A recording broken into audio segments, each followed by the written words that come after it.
look for corporate welfare. The super rich look for these taxpayer-funded bailouts, and the very people that espouse free market conditions and laissez-faire and deregulation and Reaganomics are the first ones to contradict themselves when it all hits the fan.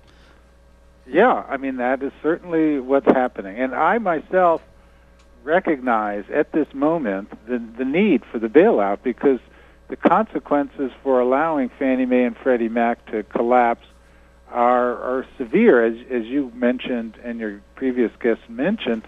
The social consequences, the consequences for innocent, ordinary people. So we can't let that happen. On the other hand, we can't just allow bailouts without some quid pro quo. We can't say, look, yes, we're going to bail you out whenever you guys get in trouble. Even if we don't say that, you know that we really are.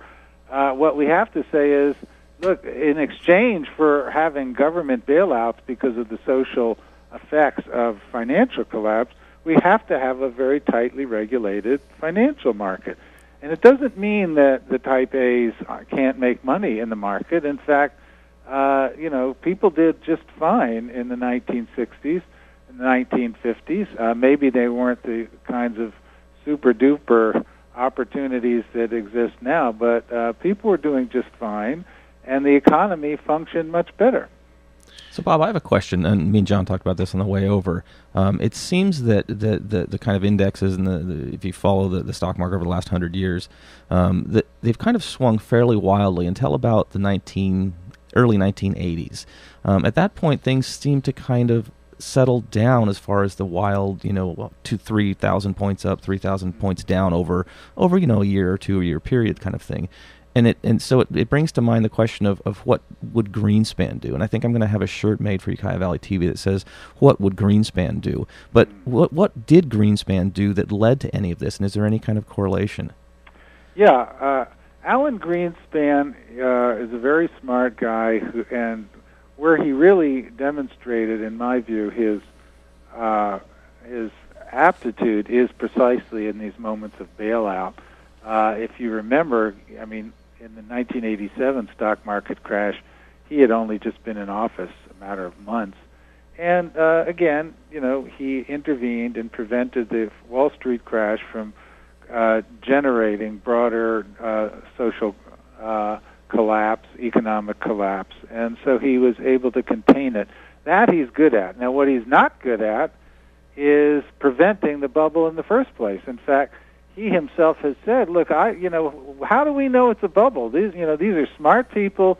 They're doing their own trading. Who am I to tell them what the right price should be for a stock or a mortgage-backed security? So with the, famously in 1996 when the stock market bubble was emerging, or 97, Greenspan said, I know I can dampen the bubble by raising margin requirements, that is, raising the amount of cash that traders have to hold relative to their borrowing to buy stocks. He said, I know that would slow things down, but I'm not going to do it. And the reason I'm not going to do it is because my job is not to second-guess the market. So the premise is the market knows best except when they're in trouble. And then the Greenspans, very capable, and so is Robert Rubin for that matter, and as is Paulson, and as is Bernanke. They're very good at managing these crisis moments.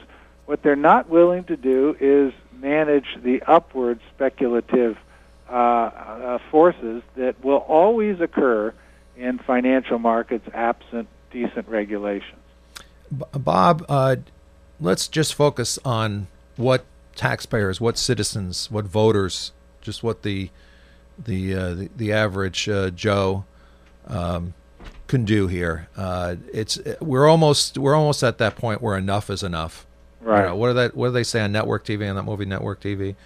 Mad as hell. Yeah, I'm madder than hell. I'm not going to take it anymore. I'm madder than hell. Come on, 1, 2, 3. I'm madder than hell, and I'm not going to take it anymore, Jay.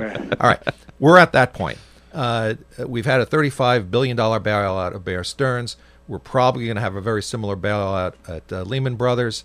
Banks across the board, from UBS, where I used to work at one time, to Merrill Lynch, to Citigroup, all in trouble.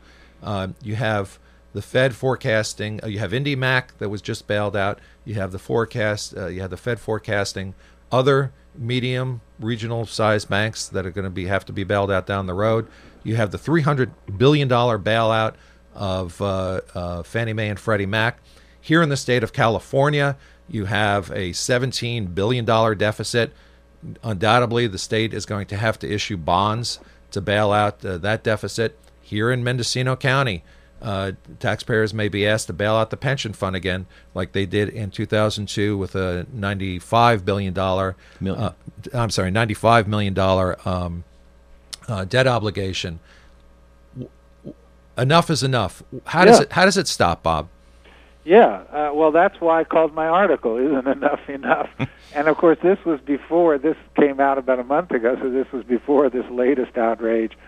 The only way to stop it is to move aggressively towards some facsimile to what we had under, it was called the Glass-Steagall system that came out of the 1930s. And I don't advocate going right back to what we had before, because obviously conditions have changed. The markets obviously have gotten much thicker, much more